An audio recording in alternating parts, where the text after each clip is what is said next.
Hello everyone, welcome back to my channel Garuda Skrimo dengan gue Joe Silawan di sini dari Perth, Western Australia. Hari ini kita, setelah beberapa hari yang lalu kita dikhawatirkan dengan cederanya Laudero Mulyadi, dan harapan terbesar sebenarnya ada ini para netizen yang ada di pundak Cyrus Pargono, tapi memang Cyrus mungkin mempunyai cerita tersendiri dengan PSSI atau tim kepelatihan, saya juga kurang tahu, tapi sepertinya dia belum akan dilirik untuk dipanggil. Tapi untungnya berdasarkan perkembangan yang terjadi, dikatakan bahwa cedera Emil Laudero tidak serius, bahkan bisa menepi mungkin hanya 1 minggu, which is let's hope it's true. Kemudian dikatakan Martin Paz semakin mendekati recovery yang sempurna karena memang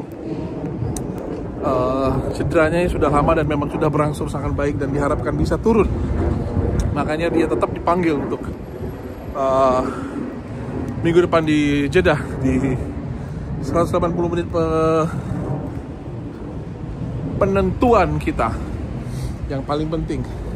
So guys, kali ini gua akan langsung menyajikan perkiraan, prediksi starting 11 berdasarkan pengamatan gue yang terakhir. Kita mulai dari lini belakang. Gue memperkirakan yang akan turun menghadapi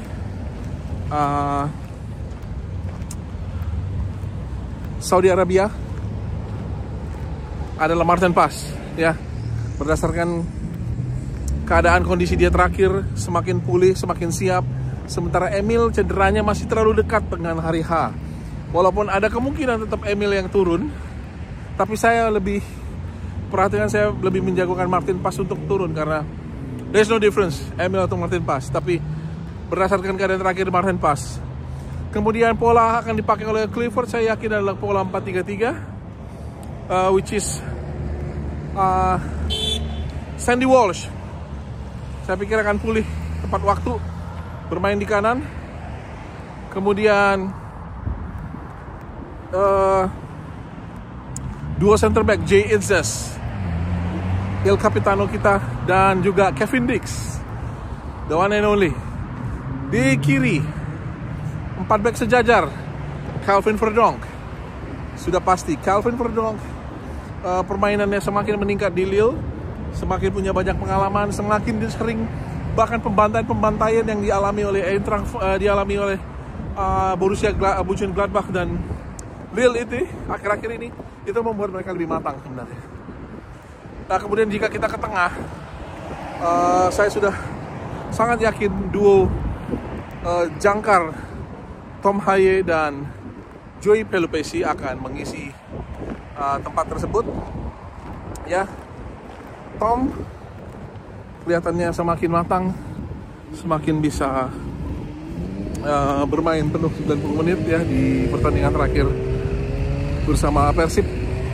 Kemudian kalau Joey Pelupessy seperti biasa konsisten dengan kemampuannya bertarung Spartan.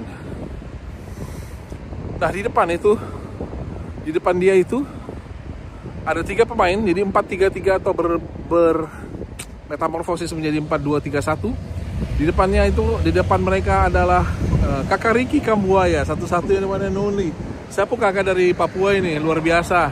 Kakak Ricky kau luar biasa, dan saya yakin kau akan jadi andalan. Kau andalan sekali sudah bahkan. Nah, Ricky Kambuaya ini akan menempati posisi di belakang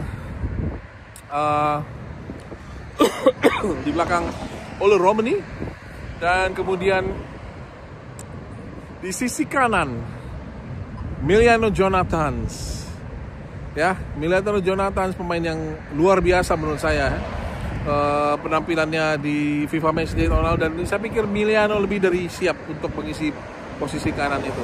Di kiri saya yakin kembali Ragnar Oratmangun akan membuat dobrakan yang mengerikan buat lini belakang Saudi Arabia dan Irak, ya. Ragnar ini kita miss sekali beberapa pertandingan terakhir. Kita merindukan kehadiran dia kembali untuk bisa menerobos itu.